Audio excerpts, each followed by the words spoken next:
லட்சுமி, லட்சுமி! தீப்பொறி பறக்கும் அங்கமுத்துவின் குரலில் தேன் ஒழுகியது. அடுப்படியில் இருந்த லட்சுமி, யாரை கூப்பிடுகிறார்கள் என்று ஒரு கணம் வியப்புடன் நோக்கினாள். லட்சுமி, லட்சுமி! மீண்டும் அதே குரல்.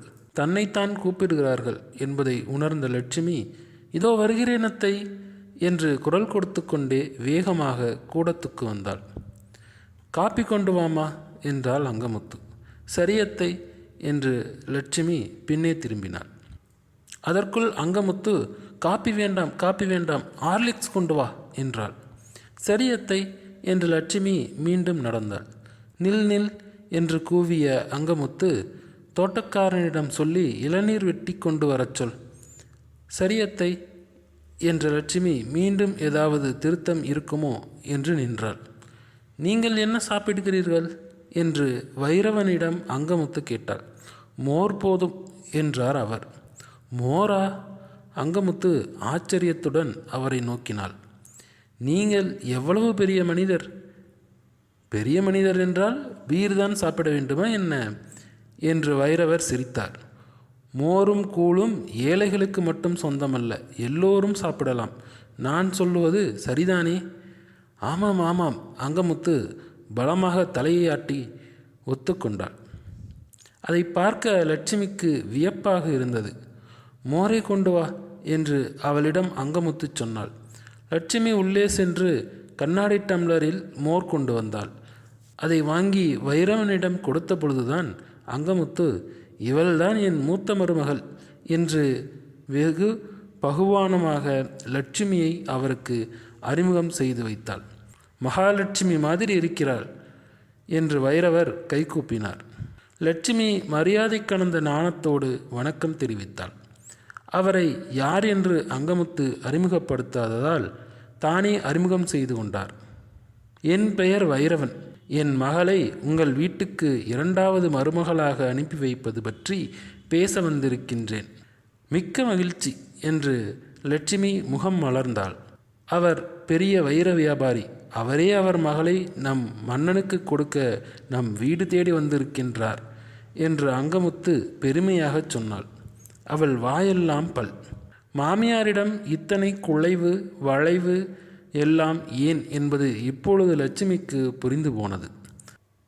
அந்த அம்மா மருமகளை சொந்த மகள் போல நடத்துகிறாள் என்று வந்தவர் நினைத்து கொள்ள வேண்டும் என்பதற்காகத்தான் இத்தனை நாடகம் என்பதை தெரிந்து கொண்டாள் லட்சுமி.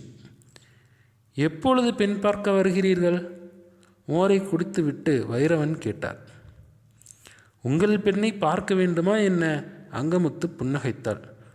வைரமா இழைத்து வைத்திருப்பார்களே, பார்ப்பதற்கு 2 கண் போதாது. வைரவன் சிரித்து கொண்டார்.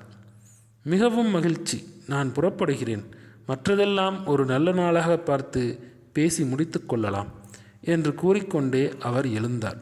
அவருடன் ஏதாவது பேச வேண்டுமா இல்லை?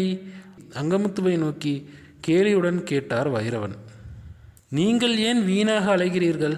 நானே அவரிடம் எல்லா விவரமும் சொல்லி விடுகிறேன் என்றாள் அங்கமுத்து. ஐயா, அம்மா கைக்குள் அடக்கம் போல் இருக்கின்றதே, வைரவன் கிண்டல் பண்ணினார். அங்கமுத்துவுக்கு அசடு வழிந்தது.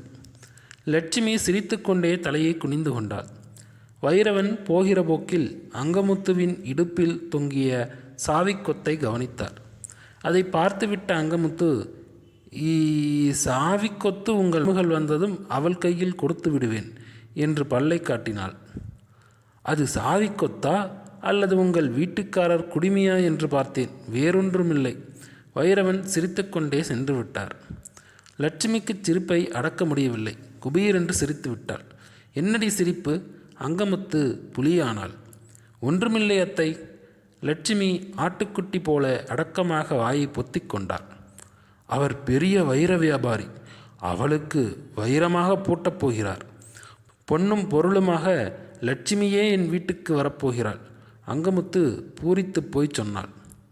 அவள் தன்னை குத்து காட்டுகிறாள் என்பதை லட்சுமி கண்டுகொள்ளாமல் இல்லை. நீ பேருக்குத்தான் லட்சுமி, அஷ்டலட்சுமி. நீ அடுப்படி லட்சுமி. அங்கமுத்து அப்பொழுதே கரித்து கொட்டத் தொடங்கிவிட்டாள். அஷ்டலட்சுமி என்றால் எல்லோருக்கும் இஷ்டலட்சுமி தான். லட்சுமி வேதனையுடன் பொறுமிக்கொண்டே உள்ளே சென்றாள். சோஃபாவில் அமர்ந்த அங்கமுத்து பேய்க்கதையை படிக்கவில்லை. வரப்போகிற மருமகள் வைரமா வருவாள், லாரி லாரியாக சீர் வரும் என்று அந்த கனவில் ஆழ்ந்து போனாள். மாலை காற்று சோலை தென்றலாக குளிர்ந்து கொண்டு இருந்தது. மன்னனும் பொற்கொடியும் கடல் மணலில் உலாவிக் கொண்டு இருந்தார்கள். இரு கைகளிலும் ஐஸ்கிரீம் கிண்ணங்கள். அதை காலி பண்ணிய பிறகுதான் இப்படி உட்காருவோம் என்று பொற்கொடி சொன்னாள். இருவரும் அமர்ந்தார்கள். உங்கள் வீட்டில் எப்பொழுது என்னை பற்றி சொல்லப் போகிறீர்கள்? பொற்கொடி நேரடியாக மன்னனிடம் கேட்டாள். பொற்கொடி, அதற்கு முன் உன்னிடம் ஒரு விஷயம் சொல்ல வேண்டும் என்றான் மன்னன். சொல்லுங்கள் என்றாள் பொற்கொடி. உன்னை பார்க்க எனக்கு பரிதாபமாக இருக்கின்றது என்றான் மன்னன், முகத்தை பாவம் போல வைத்துக்கொண்டு. ஏன், உங்கள் வீட்டில் சம்மதிக்க மாட்டார்கள் என்று நினைக்கிறீர்களா? நிச்சயம் சம்மதிப்பார்கள். நீ பெரிய வைர வியாபாரியின் மகள் ஆயிற்றே. உன்னை மணந்து கொள்ள நான் மறுத்தாலும் உன்னை எப்படியும் மருமகளாக்கிக் கொள்வதற்காக என் அம்மா இன்னொரு பிள்ளையே கூட பெற்றுக்கொள்வார்கள். பிறகு ஏன் என்னை பார்த்து பரிதாபப்படுகிறீர்கள்? அது வந்து போய் என்று சந்து பொந்துகளில் நுழையாமல் நேரடியாக விஷயத்திற்கு வாருங்கள். பொற்கொடி கண்டிப்பாக பேசினாள். என் அம்மா ஒரு மாதிரி. மன்னன் மழுப்பினான். அப்படியென்றால்? பெற்ற தாயை பேய் பிசாசு என்று சொல்ல என் வாய் கூசுகிறது. அடடா, உங்கள் அம்மா கொடுமைக்கார மாமியாரா? என் அண்ணி என் அம்மாவிடம் மாட்டிக்கொண்டு படுகிற பாடு மத்தளம் படாதது. நீயும் வந்து சிக்கிக்கொண்டு சித்திரவதைப்பட வேண்டுமா என்று தான் யோசிக்கிறேன். கவலையை விடுங்கள். பொற்கொடி கவலையற்று கலகலவென சிரித்தாள். ஏன், என் அம்மாவை நினைத்தால் உனக்கு பயமாக இல்லையா? மன்னன் வியப்புடன் அவளை நோக்கினான். நான் யார் தெரியுமல்லவா? அவள் கம்பீரமாக கேட்டாள். யார்? பேய் பிசாசுகளை அடக்கும் பூசாரி கிழவியா? வைர வியாபாரி வைரவனின் ஒரே மகள். பெரிய வீட்டு பெண்ணிடம் எந்த மாமியாரும் வாலாட்ட மாட்டாள். ஏன்? வாழையாட்டினால் ஒட்ட நறுக்கி விடுவாள் என்பது மாமியாருக்கு தெரியும். பேச்சுக்கு பேச்சு, சொல் வீச்சுக்கு வீச்சு, கத்திக்கு கத்தி, இரத்தத்துக்கு இரத்தம். ஆமாம், அது மட்டுமல்ல, பெரிய வீட்டு பெண்ணை ஏதாவது சொன்னால் பிறந்த வீட்டுக்கு போய்விடுவாள் என்பது மாமியாருக்கு தெரியும். சரிதான், போடி என்பார்கள் என் அம்மா. நான் சும்மா போய்விட மாட்டேன், உங்களையும் இஸ்துக்கொண்டு போய்விடுவேன்.